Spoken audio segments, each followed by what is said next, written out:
Estamos aqui no nosso Corneta Cast.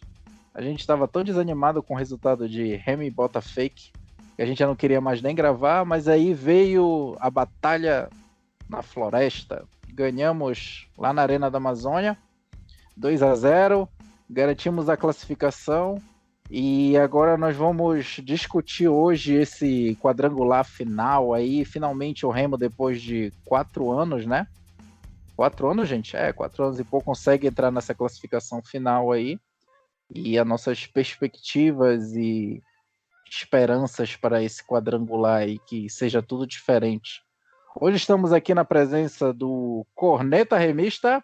Dá um oi aí, Corneta. Olá. Olá. Quem é hoje aí? É o Zat ou é o Gemac? Hoje é o Zat. Beleza. Falou, Zat. Estamos aqui na presença do Rafael. Fala aí, Rafael. Olá. Olá, Rafael. Estamos na presença aqui do Chandler Remista. Fale, Chandler. Boa noite. Boa noite, Fenômeno Azul. Boa noite, maioria. E hoje o João vai fazer uma participação especial aí, dependendo da movimentação aí da casa dele. Diga olá, Joãozes. Olá, João. Olá, Joãozes. Bem, senhores, então a gente vai começar do jogo Remy Manaus. Eu queria aí que vocês pontuassem assim, o que foi esse jogo e o que a gente pode esperar do Remo. Inclusive, antes de discutir, de começar esse podcast, a gente estava tentando fazer uma análise das melhores partidas do Remo durante essa primeira fase e das piores do Remo, tentando tirar uma média do que a gente vai esperar do Remo nesse quadrangular final. E aí eu queria que vocês dissessem que se esse jogo em Remo e Manaus é o Remo que a gente vai ter pro quadrangular final, ou vocês acham que dá para melhorar mais, dá para tirar mais alguma coisa daí? Vamos começar aí com o Corneta Remista. Diga lá suas perspectivas aí, Remo e Manaus.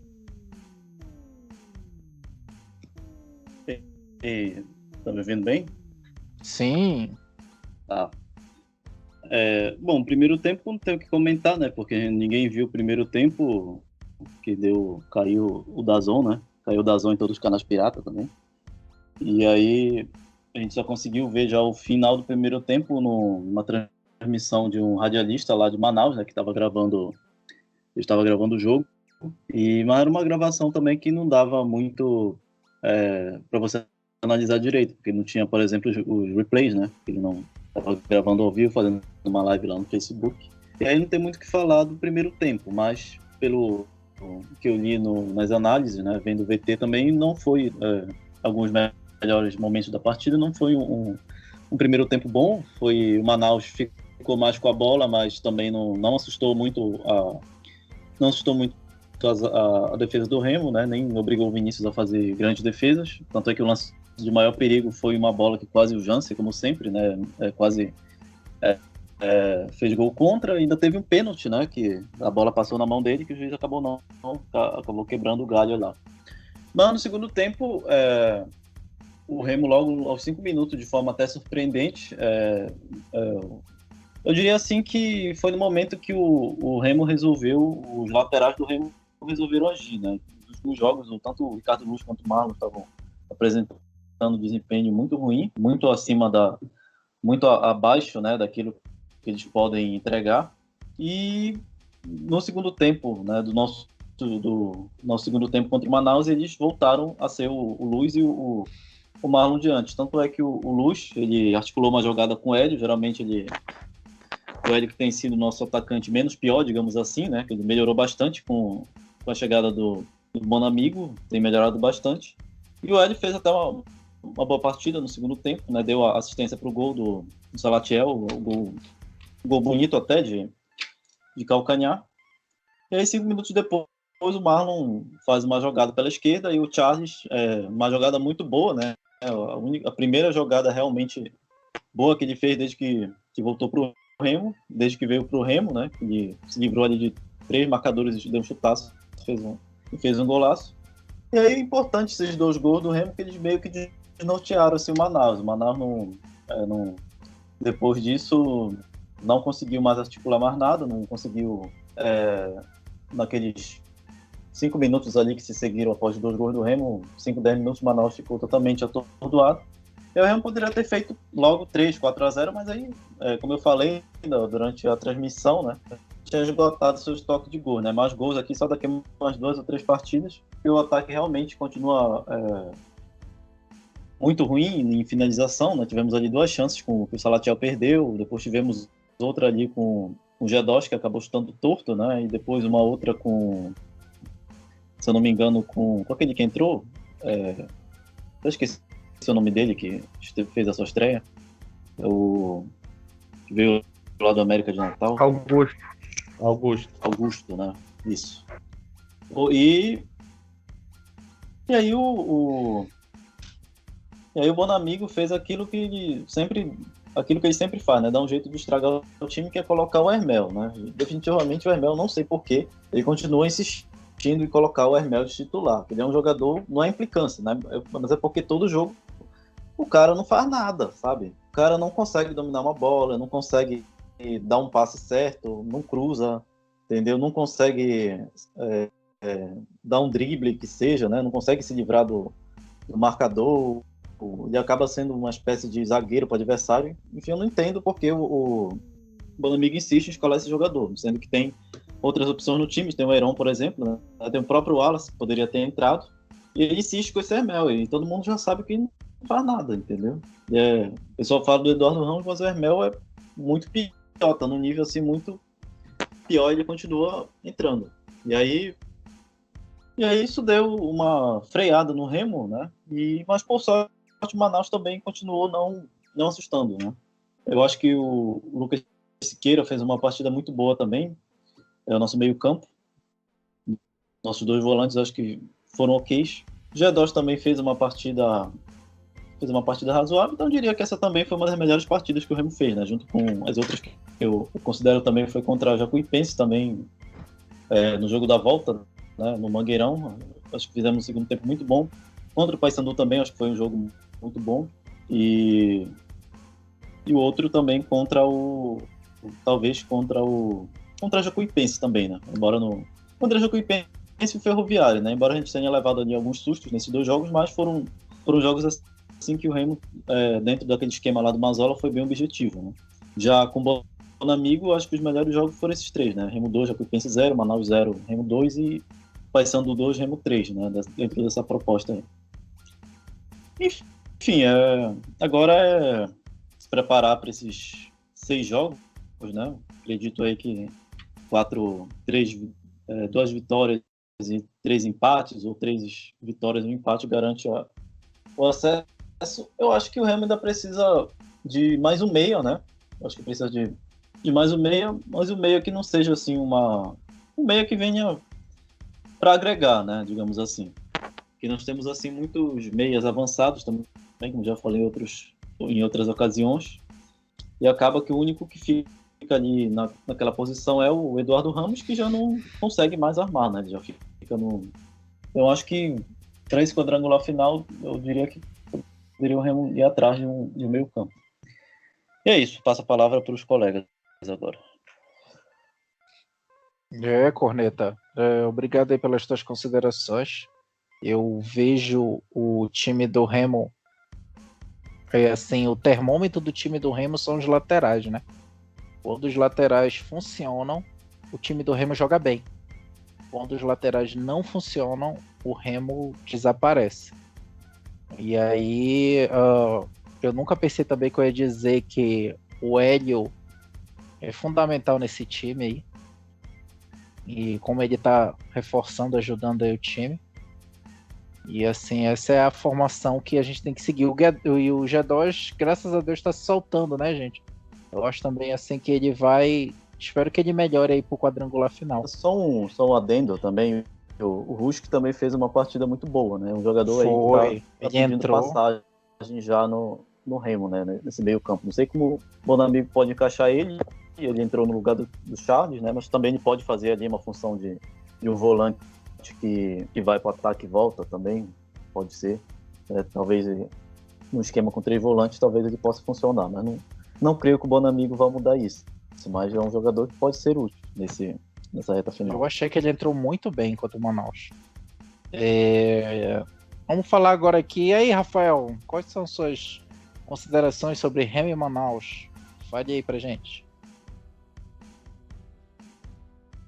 Bom, primeiro tempo, né? Eu não assisti. Né, o Dazão caiu, ficou o primeiro tempo inteiro, mais um intervalo fora de sinal. Mas pelo que eu pude acompanhar, né, pelo rádio, o time do Manaus não foi o que a Rádio Clube estava dizendo no intervalo, que o Manaus tomou as ações do jogo e tal. Teve maior posse de bola, mas não chegava a concluir o lance, né, direito. Não chegava a um perigo real, assim, pro Vinícius. No segundo tempo, parece que acordou, né? Fez logo 2 gols em 5 minutos. E acho que menos. Acho que foi 3 minutos. Um intervalo de 3 ou 4 minutos. O Remo resolveu o jogo, né? Com um golaço do Salatiel de direita, que é um jogador que vem agradando bastante, né? Corre, volta, faz pivô, gira bem. E um outro, o segundo gol, né?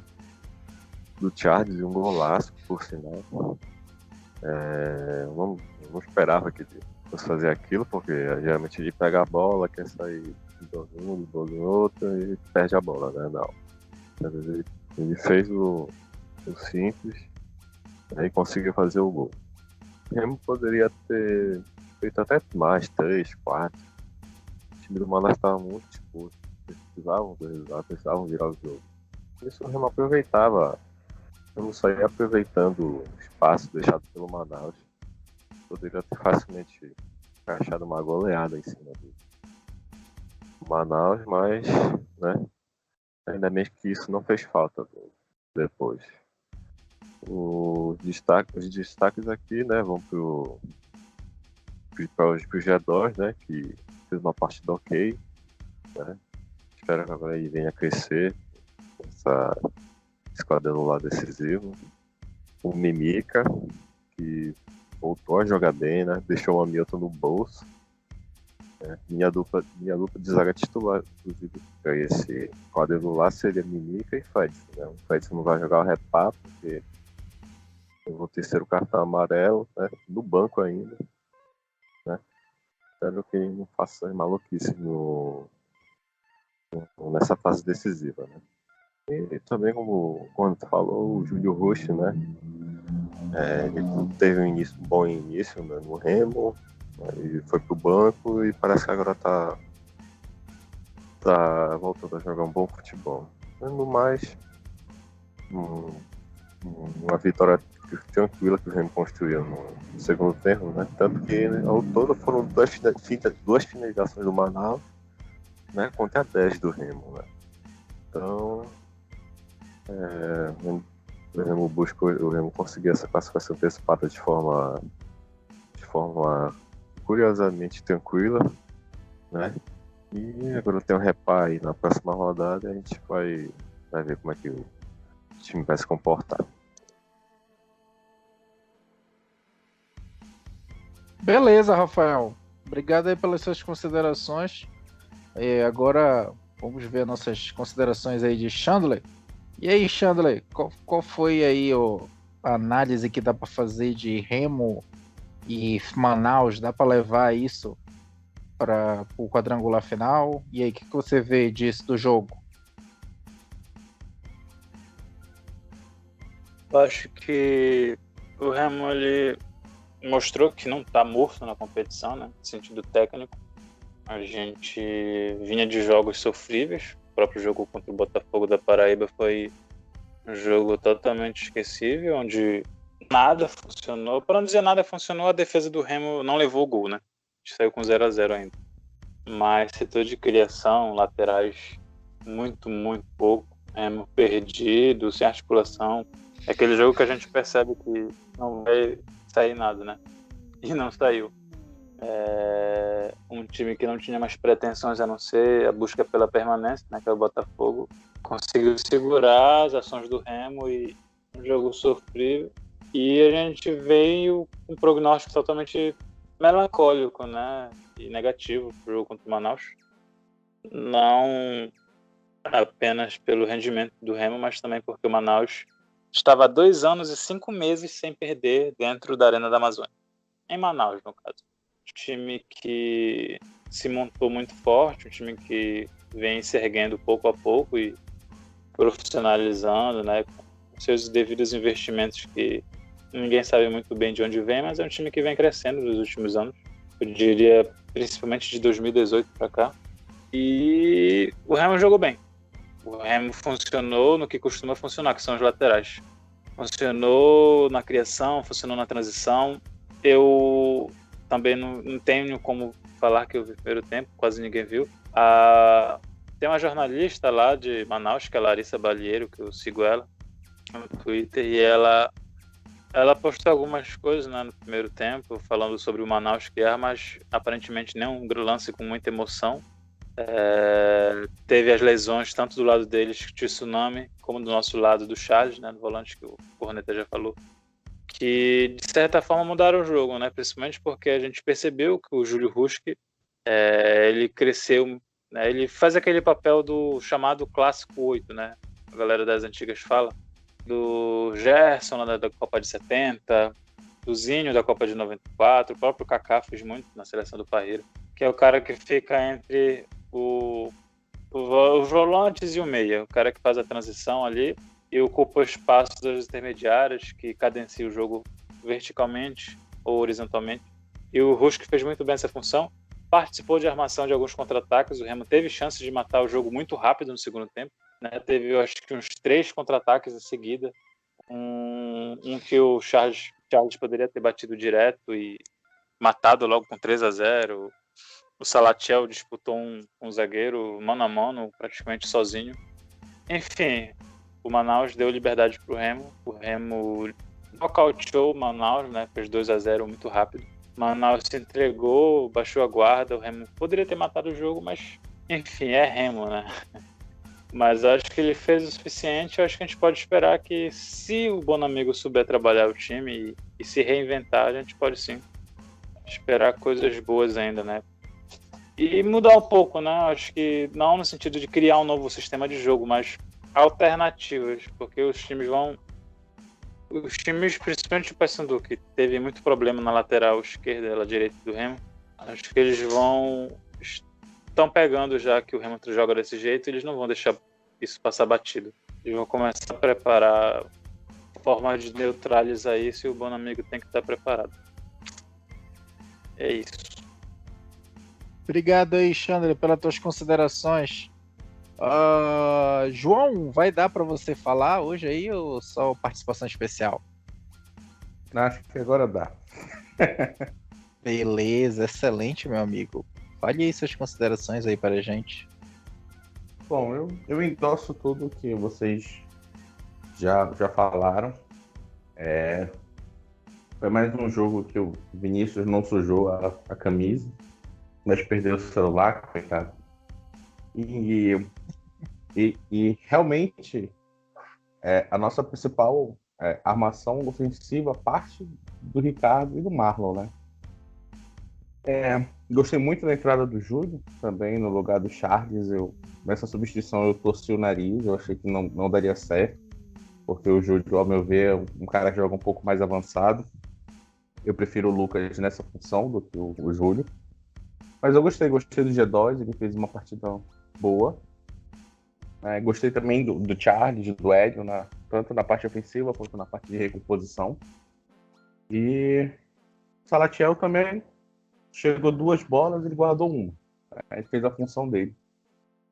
Assim, de um modo geral, foi uma partida, o segundo tempo, né? Que o primeiro, vocês já disseram. O segundo tempo foi muito bom, logo com os 2 gols de cara.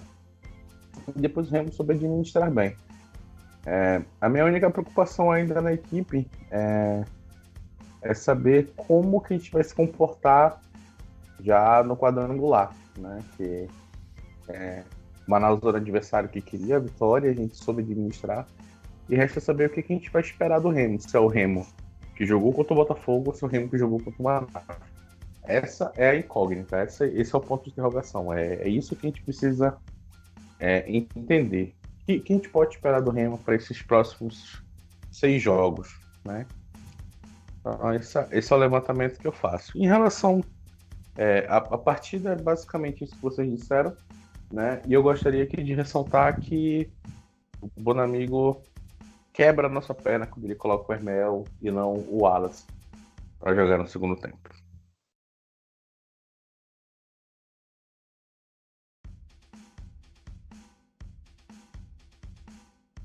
Terminou aí, João? Já amei. Obrigado. Bem, então já fizemos as considerações para Remo e Manaus. E agora a gente vai falar um pouco. E aí, que resultado vocês querem nesse repá? Uma vitória do Remo para ele chegar nos 33 pontos. Leão 1-1, 33. Um empate, tá ótimo. Ou até uma derrota aí não vai fazer efeito, não fede nem cheira. Queria assim que vocês comentassem aí o que vocês esperam para esse repá aí. Corneta, o que tu espera aí pro nosso repá?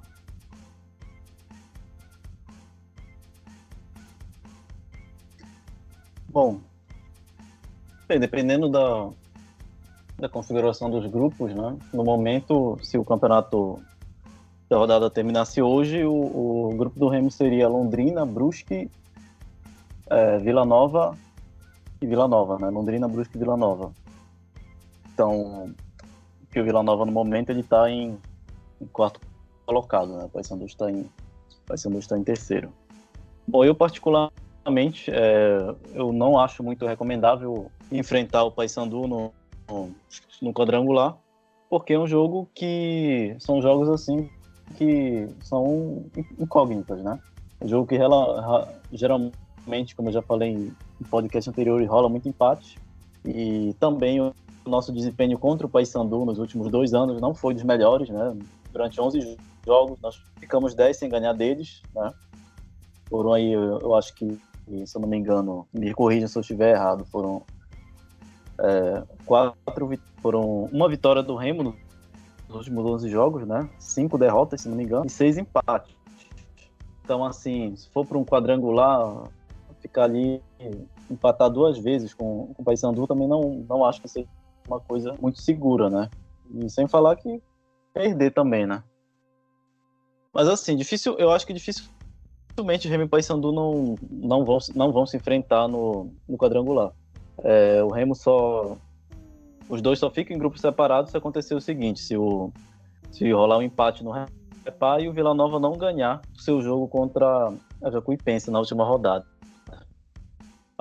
Fora isso, qualquer outro resultado, vitória do Remo, vitória do Vila Nova ou derrota do Remo, eu acho que põe os dois no mesmo grupo. Então eu acho que o empate nesse repá estaria já de bom tamanho, mas eu acho que dificilmente o Vila Nova não vai vencer o Jacuipense. O Vila Nova joga em casa, o Jacuipense já está livre do rebaixamento, né? Também a gente não sabe o que o Vila Nova quer, né?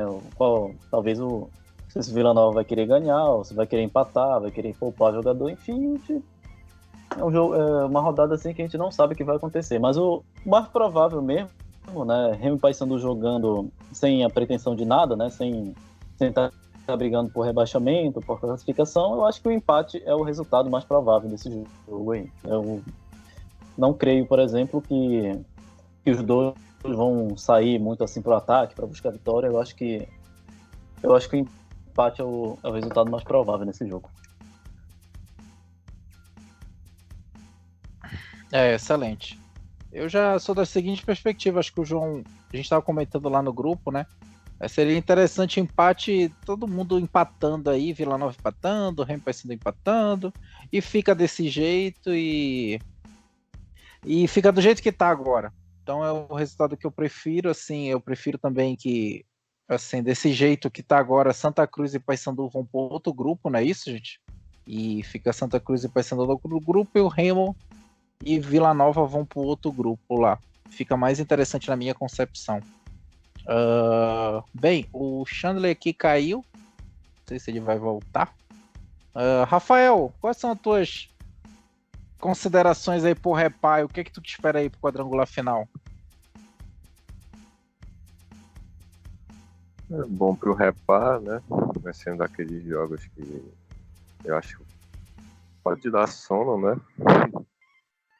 Mas também eu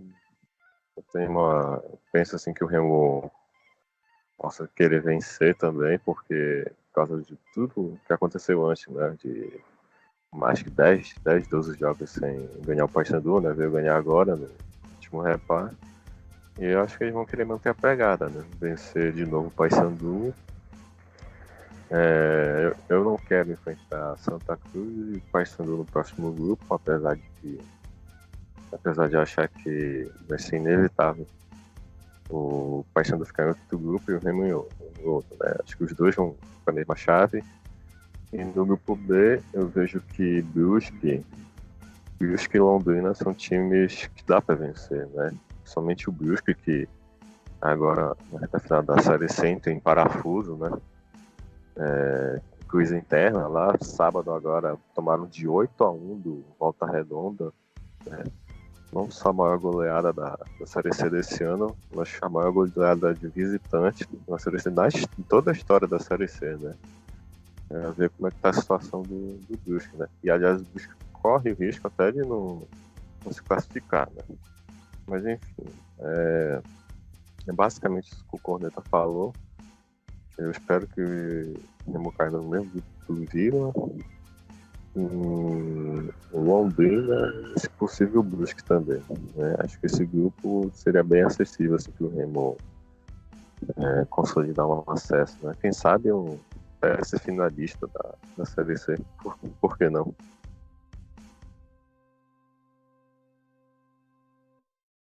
Beleza, Rafael, obrigado aí. O Chandler já voltou. E aí, Chandler, quais são as suas considerações aí pro Repá? E o que é que tu espera para esse quadrangular final aí? A formação dos grupos. Eu espero um Repá imprevisível, como todo Repá, mas é uma incógnita, porque até no Bola na Torre ontem, esse programa que de vez em quando eu me puno assistindo ele, o Gerson Nogueira até trouxe uma questão interessante, que apesar de que na virada das duas fases da Série C os cartões serão zerados, muitos jogadores de Remo e Paysandu estão pendurados, jogadores importantes de ambas as equipes. O próprio Bonamigo parece que está pendurado também, que tomou amarelo no sábado contra o Manaus. E assim, muitos jogadores, se eles tomarem amarelo no jogo, eles vão ficar de fora da primeira partida do quadrangular. Entretanto, se eles forem poupados, o que eu acho muito esquisito, mas eles sugeriram no programa que tanto o Remo e o Paysandu podem poupar jogadores no Repá, eles entram zerados na segunda fase. Eu já não sei o que vocês pensam disso. Eu acho difícil haver jogador poupado, principalmente peças fundamentais de Remo e Paysandu. Meu pai está assistindo a novela de Jesus muito alto, desculpa qualquer coisa. Então, eu acho meio difícil. Mas, de qualquer modo, entrando os times naturalmente titulares absolutos de ambas as equipes, eu espero um Repá imprevisível. O Paysandu vem numa crescente com o Brigatti, né? Apesar de ter sido muito favorecido, como sempre, pela tabela, e ter pego times com atuação muito baixa na competição, ou que estão brigando na parte de baixo da tabela, ele fez o dever de casa e o dever de fora de casa, né? Saiu ganhando todo mundo depois que o Brigatti chegou, exceto o empate com o Manaus aqui em Belém. 4 vitórias seguidas, e o Remo só agora conseguiu retornar a vencer, né? Vencendo o Manaus. A gente vinha discutindo nos episódios anteriores, o Remo vinha numa decrescente muito grande, correndo o risco de ficar fora da classificação. Chegamos a realmente acreditar nisso semana passada, que o Remo ia ficar de fora. Mas conseguiu essa vitória salvadora e vai sim com alguma moral para o Repá, né? E a gente pode esperar. Eu acho que o empate já está de bom tamanho para esse Repá aí, já está todo mundo classificado. também, assim como o Rafael, preferiria ir para outra chave apenas com o Vila Nova, né? E do outro grupo o negócio está muito esquisito, a gente não sabe muito bem o que esperar. O Londrina, nessa última parte desse segundo turno, com o Tombense, são os times que mostraram uma regularidade melhor. O Londrina ficou 7 jogos sem perder, o Tombense. O Londrina também está indo muito bem, né? Tá conseguindo vencer bem em casa e algumas vitórias fora de casa. Enquanto que o Brusque vem numa situação totalmente desesperadora, pode ficar de fora se a Tombense vencer o próximo jogo. O Ipiranga também, ele tá numa situação esquisita, porque ele vinha junto a junto com o Brusque no primeiro turno, muito bem, vencendo os jogos, e começou também a tropeçar muito e estagnou, né? Enquanto que todos os times do nosso grupo podem terminar com mais de 30 pontos, todos os times do grupo B podem terminar abaixo dos 30 pontos essa fase de grupos, né? Essa primeira fase de grupo. Porque os times começaram a perder e empatar muito nesse segundo turno, né? Todos os times passaram por esse tipo de situação. E é isso que o Rafa falou, né? O Brusque tomou de 8 de um time que nem tá aspirando classificação, não tem chance nenhuma, que é o Volta Redonda, time de meio de tabela. Enquanto que no nosso grupo as coisas foram um pouco mais desequilibradas, né? Dos primeiros colocados para os últimos. E eu acho que quadrangular é complicado, né? O momento do Remo, a gente ainda não sabe muito bem se ele chega a ser bom, né? Essa vitória ela dá um gás, sim. Mas é outra competição, são jogos... É um tiro muito curto, né? São 45 dias aproximadamente de competição, onde vai acontecer muita coisa, muito frenético.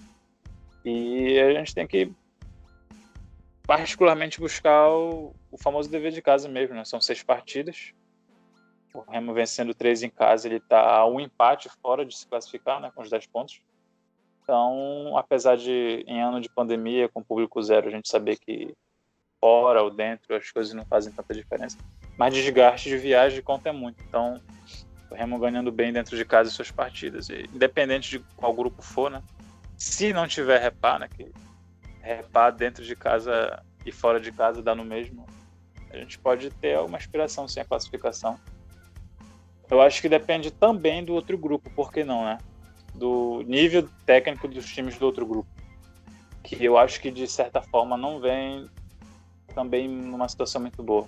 Eu acredito que o nosso grupo está mais bem nivelado tecnicamente do que o grupo B. O grupo B ele está sendo nivelado por baixo, né? Quem menos está perdendo está com chance de classificação. E é isso. Valeu, Chandler. Tu levantaste um ponto importante aí mesmo, dessa galera aí que tá pendurada. Inclusive, eu tava lendo, teve uns grupos aí no Facebook, soltaram aqui no WhatsApp, que poderia Remo e Paysandu entrar com o time reserva. Não sei se procede isso, eu acho que não. Acho que eles vão entrar com o time mesmo titular, tá? Eu acho que eles vão entrar mesmo com o time titular, não sei. Porque também esse resultado aí pode ser até um termômetro pro quadrangular. Sabe como o pessoal é muito influenciado por repá? O pessoal vive em função do repá. Então, uma derrota de ambas as partes pode ser perigoso aí. E eu acho que, sei lá, se não rolar um resultado vantajoso para nenhum dos dois e chegar aos 30 do segundo tempo estando empatado, eles vão continuar naquele banho-maria e vão levar pro empate aí. Na minha opinião. João, vai poder opinar aí sobre o nosso repá? Bora. Fale aí, João. Bom, eu como eu já havia citado para vocês anteriormente em off, eu também quero que permaneça como está, né? Com Remo e Vila Nova no grupo e Paysandu e Santa Cruz no outro. E por que eu acho isso? Embora, assim, para você que está ouvindo a gente está gravando isso no mesmo horário do jogo da Jacuipense com o Santa Cruz. O Santa Cruz acabou de perder, né? A segunda partida consecutiva. Perdeu para o Jacuipense de 1-0 numa falha bizarra do bom goleiro deles, do Michael Clayton, né? Se não me engano. Mas o Santa Cruz ganhou 2 da gente, né? Assim, é um time muito frio, que erra pouco. É até estranho ver como eles tomaram um gol bobo agora da Jacuipense. E clássico é clássico, né, cara? A gente não pode achar que vai ganhar, que vai se fazer acontecer, porque repara, né, assim que funciona, né? A gente abriu 2-0 na nona rodada, dominando o jogo. De repente eles acharam uma bola no escanteio. Depois o Nicolas entrou sozinho no meio da zaga e eles empataram em 4 minutos.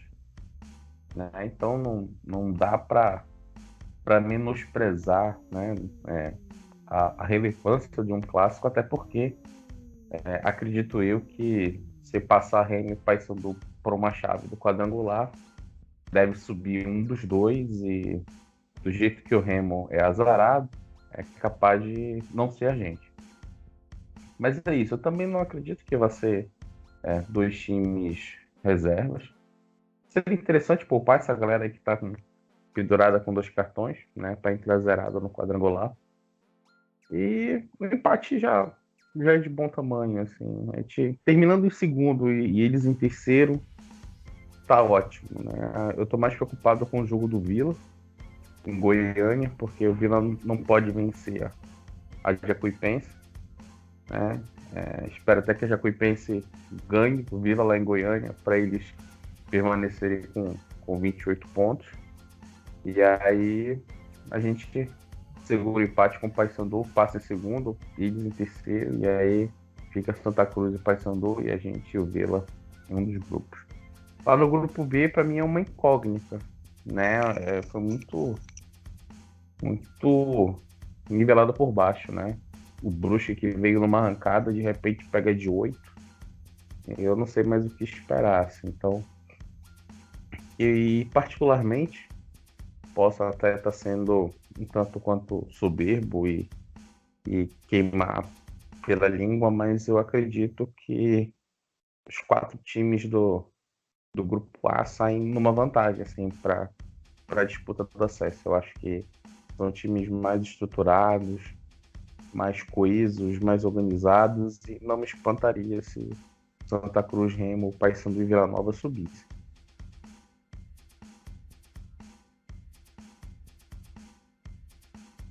Beleza, João. Então são essas as considerações aí sobre os quadrangulares. E agora, qual é o próximo assunto aí que a gente vai pensar aí, gente? Cantinho do Leitor, né? Cantinho do Leitor? Tem, Cornélio? Resenha, Deixa eu ver aqui. Oi, fala. não, só uma curiosidade que a vitória de sábado, né? O Remo vingou a eliminação sofrida pelo Manaus na Copa Verde de 2018, né? Então aí quase a mesma história. E o Remo tem sempre sorte na arena, né? Amazônia. Ele fez o primeiro gol da arena, né? Com o Max. Com o Max. Copa Verde. Copa Verde. 14. Isso. E já tinha ganho outras vezes, então parece que ele dá sorte pra gente. A gente já tava meio sem esperança, né? Depois do Remo Bota Fake. Já tava comentando aí, já pensando numa remissa enorme, e aí veio a classificação. Não é? Inclusive, eu lembro desse jogo aí da Copa Verde de 2018, né? No jogo de volta do Manaus contra o Remo, o time do Manaus, naquela ocasião, eles praticamente apitaram o jogo no lugar do juiz, né? Os caras apitaram o jogo no lugar do juiz, né? É verdade. Teve um pênalti pro Remo e os caras atrasaram por uns 10 minutos a cobrança do pênalti, e até o Isaac perdeu o pênalti, tá? Ou seja, se ontem teve realmente uma mão do Jansen, né, na bola, então tá pago já, então tá tudo pago. Estamos quites. E esse ano a gente teve até mais compensação, né? A gente foi beneficiado aí pela arbitragem de alguns jogos para compensar umas outras cagadas aí que já fizeram por Remo. Então, estamos eles por eles. Agora vamos aqui pro cantinho do leitor, gente. O Fabrício da Silva aqui, nosso fiel ouvinte, falando que, lembrando que acabou a piada que o Remo só joga até outubro. Acabou a piada, né? Vamos ver qual será a próxima piada. O Elson Matheus. Esse pênalti do G2 me lembra aquele que o Eduardo Ramos perdeu contra o Sampaio em 2017. Corneta, tu prefere ir pro quadrangular com o Santa ou com o Brusque mais Paysandu? Pergunta do Elson Matheus, Corneta. O que tu prefere? Pode repetir? Corneta, você prefere ir pro quadrangular com o Santa ou com o Brusque mais Paysandu? Nenhum dos dois, né? Acho que tu quer. O que tu queres? Evitando o Santa e Paysandu, acho que é melhor, né? Principalmente porque o Paysandu vem numa crescente, né? Desde a chegada ali do Brigatti também, o time que já está se acertando ali, provavelmente pode manter esse ritmo. Já o Brusque é um time que vem em queda, né? Mas, claro, como o Tianer falou, é um outro campeonato.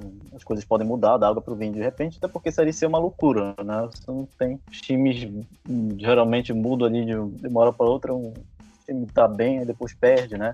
Outro time tá mal, começa a ganhar. Então, realmente é um outro campeonato. Mas, por todo o histórico já como eu falei, todo esse histórico com o Paysandu, né? Eu não arriscaria Remo e Paysandu no quadrangular. Talvez o Santa Cruz fosse até mais razoável, né? Até mesmo porque o Remo já perdeu 2 pro Santa Cruz e é o tempo suficiente já para estudar, né? E ver como o Santa Cruz joga e manjar o esquema deles para tentar finalmente vencer uma partida, né? Mas enfim. Tem aquela questão, né? Esses times que começam assim. Santa Cruz ganhou da gente em Belém, mas perdeu 2 agora, né? Perdeu pro Manaus, lá no Arruda, e perdeu lá em Salvador, no Pituaçu, para Jacuipense. Então, não sei se é um relaxamento ou se de repente pode ser uma queda. Eu acho mais um relaxamento do que uma queda. É a questão de que, por exemplo, em 2016, eu nunca esqueci aquela fase mata-mata. Foi muito insana, porque o Boa Esporte ele passou de uma forma muito discreta para a segunda fase. Ele fez uma campanha ok, não pontuou 30 e poucos pontos, fez o suficiente e chegou e foi vencendo jogo por jogo. O Guarani estava muito bem naquele ano e eu jurava que o Guarani goleou o Asa e goleou o ABC, e eu jurava que o Guarani seria o campeão, né? Porque o Guarani vinha goleando. Ele chegou e apanhou para o Boa Esporte, que era um time super mediano, que era um time muito assim. A gente não via algo brilho no futebol do Boa Esporte, era um futebol muito pragmático, passou de fase apertadinho, empatando muito, ganhando alguns jogos. E eu acho que do outro lado, no máximo algo assim, eu não vejo nenhum time avassalador. Talvez algum time cresça na outra fase, talvez um Londrina, né, se engate uma sequência de vitórias na segunda fase, que é um time regular até. Mas é isso aí, eu acho que os times, como um todo do outro grupo, eles vêm num nível muito baixo. Beleza. Eu acho que quadrangular é outra história, né? Não sei, eu acho que é outra postura, assim como o Paysandu também terminou em quarto naquela vez que ele subiu, a gente já comentou aqui várias vezes, né? E aí pegou o primeiro do grupo lá, que era o Tupi, e ganhou os jogos lá. Enfim, sei, é outra postura. Mas também agora vai ter um quadrangular com vários jogos, né? Então, enfim. Vamos ver outra pergunta aqui do Fabrício. Vocês comentaram bastante sobre o jornalismo esportivo. Ele falando do podcast passado. Qual a avaliação de vocês dos alternativos, como o Toró Tático e Enos Queiroz? Eu sempre acho que eles pesam a língua quando falo do Remo. E aí, o que vocês acham? Alguém tem alguma opinião?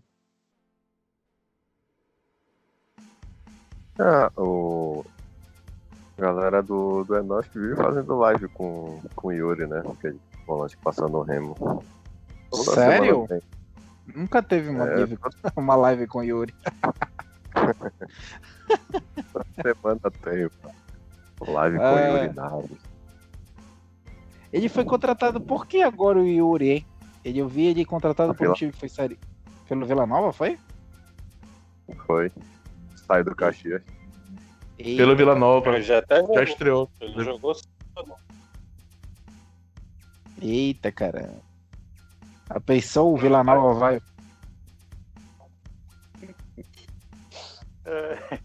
Eu acho o Enos Queiroz, não sei. É muito um cara que não tem o que fazer e faz umas entrevistas. Enquanto que o Toro Tático é a galera que realmente busca conhecimento, se empenham para aquele canal, para o perfil no Twitter, vão atrás de informações, fazer análise toda. O Enos Queiroz eu vejo mais como esse cara que, enfim, faz isso por hobby, não tem muito o que fazer. Consegue as entrevistas boas, né? Ele conseguiu algumas entrevistas na época da reforma do Bainão, com a equipe do Retorno do Rei, com o Fábio Bente, já entrevistou jogadores, né? Como o Yuri, já entrevistou Bonamigo, entrevistou Mazola.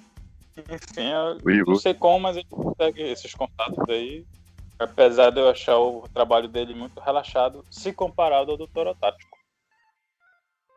Eu acho Inclusive... Fala aí, Rafael. Não, inclusive, ele entrevistou mais uma vez o Yuri, né? Ai. E aí, seus invejosos? E aí, eu só acho que eles são chapa branquíssima, né? Aquele caldo de pescada branca, né? Que não faz mal pra ninguém. Eu sinto falta deles fazerem umas perguntas mais... Eu já vi o Corneta falando isso, deles pegarem um pouco, assim, umas perguntas mais polêmicas, né? Entender quando eles entrevistaram lá o Ian, né? Foi o Ian ou o Dirso? Foi o Dirso, não foi? Eu acho assim que o Enos, falando primeiramente do Enos, né? Como ele ainda tá começando, né? Tem ali um canal com um pouco mais de 5 mil inscritos, que para uma cidade pequena como é Belém, já é alguma coisa, eu acho, né? Eu acho que já é um número até bom para uma cidade como a nossa, e também pessoal assim que curte mesmo, curte futebol, né? Por meio de redes sociais, então ele ainda está começando, por exemplo, né? Eu acho que ele planeja aí aumentar cada vez mais, então como você está no início, você evita, por exemplo, entrar em polêmicas, né? Tanto com o presidente quanto com o diretor, enfim, também porque também para não se indispor, né? Então logo de início eles fazem realmente um chapa-branquismo, né? Tende a ser um chapa-branquismo, até mesmo. Mas assim, eu acho bacana o Enos Queiroz e o Toro Tático, porque são canais assim que, principalmente o Toro Tático, né? Que eles entendem realmente de futebol, né? Um canal que não está, por exemplo, comprometido com o presidente A, com o presidente B, com o diretor C, né? Com o diretor D. Então, as análises deles é voltada para o futebol mesmo. Você vê, por exemplo, na imprensa tradicional, né? Leia-se, escute-se aí RBA, ORM, você tem muitos jornalistas assim que você não tem análise tática alguma ali, né? Os caras falam para criar polêmica, né? Às vezes você não vê nenhuma análise sobre o jogo, né? Sobre o esquema tático, nada. O cara tá ali para jogar o veneno, entendeu? Não importa se o time joga bem, se o time joga mal, o cara tá ali para jogar veneno, né? Se ele tá apoiando, por exemplo, tá apoiando, por exemplo, um determinado presidente, ele não vai falar mal do time daquele presidente. O time daquele presidente pode estar mal o que for, ele vai se abster, ele não vai falar nada, vai dizer que tava jantando, né, que tava em Mosqueiro na hora do jogo, né?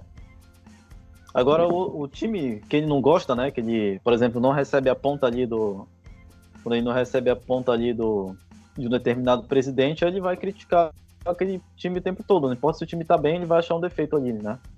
Enfim, não quero citar nomes, mas aí e nem deve. Sim, é importante, né? É importante você ter canais assim, né? Como o Toro Tático, é nós que eles, por enquanto, tão sério ali, né? Estão fazendo assim o seu trabalho trabalho, independente. mas tem foge rabo preso, da mesmice, né, que a gente vê nas na televisão, né? Televisão é algo muito genérico e direcionado, geralmente. Então, é interessante, sempre bom a gente sair dessa vertente, assim. Por isso que a gente acho que se inspirou em criar o Corneta Cast vendo essa galera, não é isso, gente? A gente pensou, bora também falar um pouco aqui, falar nossa opinião aí, apesar de que ninguém liga, mas estamos aí falando e desabafando. Tem uma questão curiosa, né? Que eu acho que isso, não sei se existe em outro lugar do país. O Paysandu, na Curuzu, a sede social do Paysandu é cercada tanto pelo terreno do Roma News como da Liberal. Eu não vi isso em lugar nenhum ainda, tipo, o Projac da Globo ser no terreno do Flamengo, do Botafogo, tipo, encostado mesmo, não perto, encostado.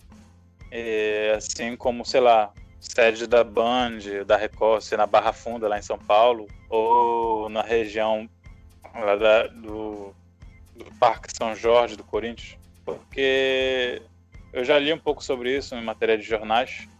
Esse terreno ele foi comprado nos anos 40 e 50, entre anos 40 e 50, e enquanto que a sede da TV Liberal foi comprada já nos anos 70.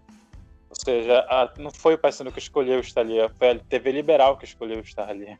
Eu acho muito esquisito esse setor, essa aproximação, né? Não que necessariamente seja isso, é porque é isso, né? A gente percebe, não é uma coincidência, a gente percebe a interação, a resposta, o feedback dos jornalistas, das tomadas, a entonação e tudo mais. Isso não é um choro, não é um desabafo, é mais uma questão de uma constatação de como é que funciona, pelo menos na grande mídia paraense, ou belenense no caso, o tratamento de time Remo e de time Paysandu e, enfim, todo mundo já sabe disso, eu só estou trazendo mais um fato.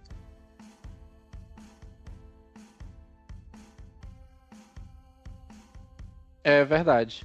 E assim, eu vi hoje uma crítica da técnica. Ela é técnica. A Cássia é o quê do time da SMAC? Ela é técnica ou ela é preparadora física? Preparadora física. Ah, beleza. Eu vi uma crítica dela que não passaram nenhum lance da eliminação do SMAC hoje para tentar entrar na segunda divisão, né, do campeonato brasileiro, e eles não passaram nadinha. Fica aí mais uma crítica às transmissões da TV Liberal de hoje. Fala também que eles fazem questão de falar Madre Celeste, eles nunca falam SMAC porque eles acham que SMAC é muito pegar o trademark, né, da marca, da instituição. Eles tentam falar Madre Celeste, que assim eles acham que estão fugindo, né, da marca. Eu também não vejo sentido, porque é uma instituição privada, sim, mas é um time. Assim é como se Remo, Paysandu, viesse de uma instituição privada, mas o time ele tem que ser falado. E elas são chamadas assim em todas as competições, e só a Liberal que chama de Madre Celeste. Alguma coisa de errado aí. Mas enfim. E é isso, gente. Mais alguma consideração aí que vocês queiram falar aí? Mais alguma coisa? Vamos encerrar por aqui, que eu estou com fome. Eu acho que a gente pode torcer muito para que entre G2 e Rusk na próxima partida, junto com o Siqueira. Eu acho que seria interessante. Fora Manaus. Saudade Manaus. Então, com isso, gente, eu encerro o nosso podcast, nosso 14º podcast. Agradeço aí a consideração de todos. Agradeço aí a participação também de vocês. E ficamos por aqui por hoje. Boa noite a todos. Fiquem com Deus e até a próxima rodada. Boa noite. Curta, compartilhe. Curta, compartilhe, toque no sininho, né? Como é que fala? A gente nunca falou isso, né? A gente tá no 14º podcast, a gente é o pior youtuber que podemos imaginar da vida, que a gente nunca falou curte, compartilhe e toque no sininho aí no... Galera, é nós que é nós. É nós que é nós. Nossos milhares. Vacilou Blacks. Tem um podcast que não é, inclusive, atualizado há quase 2 anos, dos cornetas do Botafogo da Paraíba. E acho que é o único canal de podcast de times assim de Série C e tal, Série B, que tem no YouTube. E eles também são assim, eles não pedem inscrição. Eu acho que gosta do anonimato mesmo, né? Claro, É eu verdade. não posso ficar famoso, Deus me livre e guarde. Eu puta que pariu. Pois é. Então, Deixa eu só falar uma coisa rapidinho. fala aí, João. Rapidinho.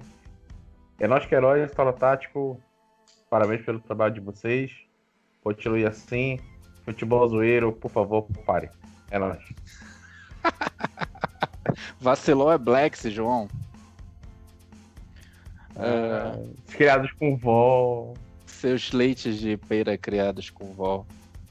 Ai. Ainda tem isso, né? O Torotático, como o Queiroz, não tem patrocínio de ninguém, enquanto que essa coisa aí do futebol zoeiro é patrocinado por muitos fins privados daqui de Belém. E é uma porcaria. E é desnecessário. O Torotático e o É Nós que Heróis, eles contribuem, como o Vitor falou, até foi uma inspiração pra gente. Mas o futebol zoeiro é totalmente desnecessário. Eles querem misturar futebol com humor e não entendem nem de uma coisa nem de outra. E aí acaba se tornando... Inclusive E querem ser perfil, né, imparciais. só- E querem ser imparciais. Coisas que eles nunca foram. Nada Só pessoal. para concluir Pra aqui, né? quem tá aí, né? Nada pessoal a quem modera aí, mas não é um trabalho que não é bom. Pelo menos Cara, a gente se pra assume outra remista, aqui, né? né, A gente o- se assume remista, né?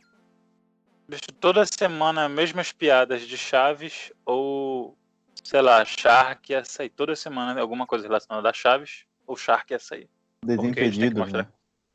Ou eles gostam muito de Chaves, porque eles só fazem piada de Chaves. Tipo, isso não tem graça nenhuma.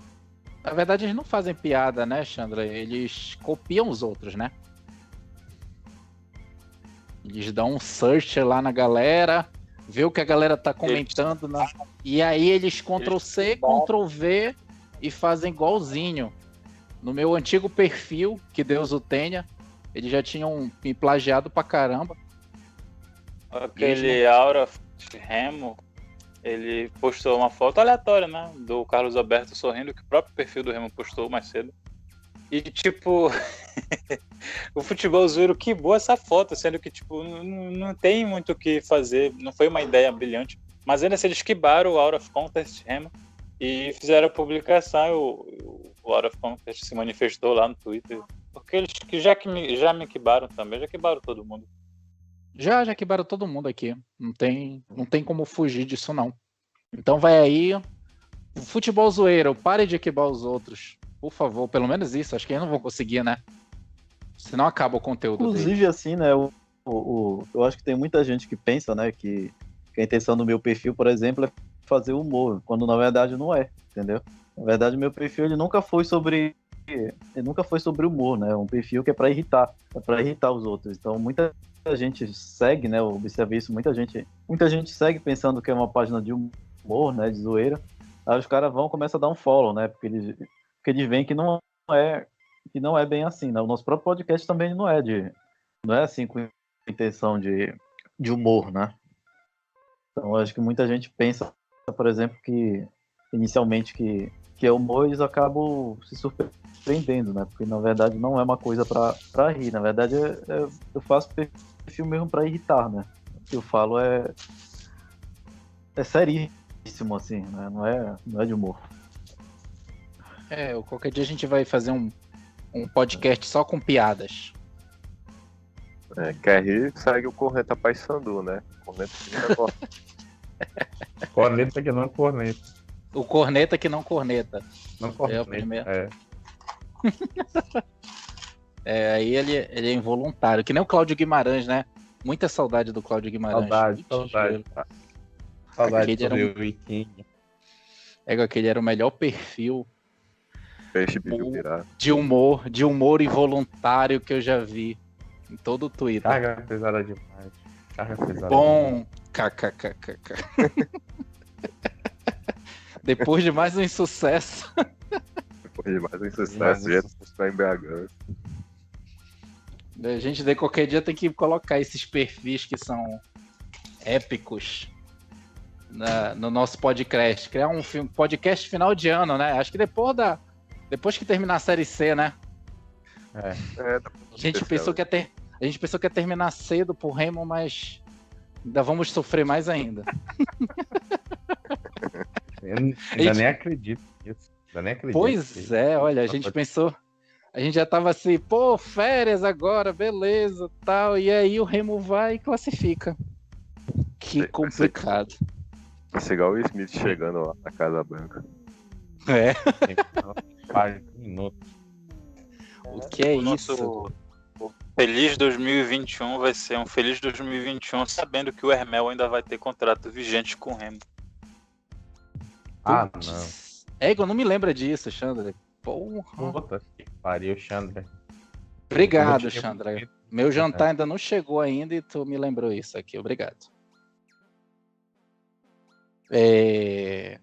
Boa noite, gente. Valeu, galera. Valeu, obrigado. Abraço. Tchau. É nóis.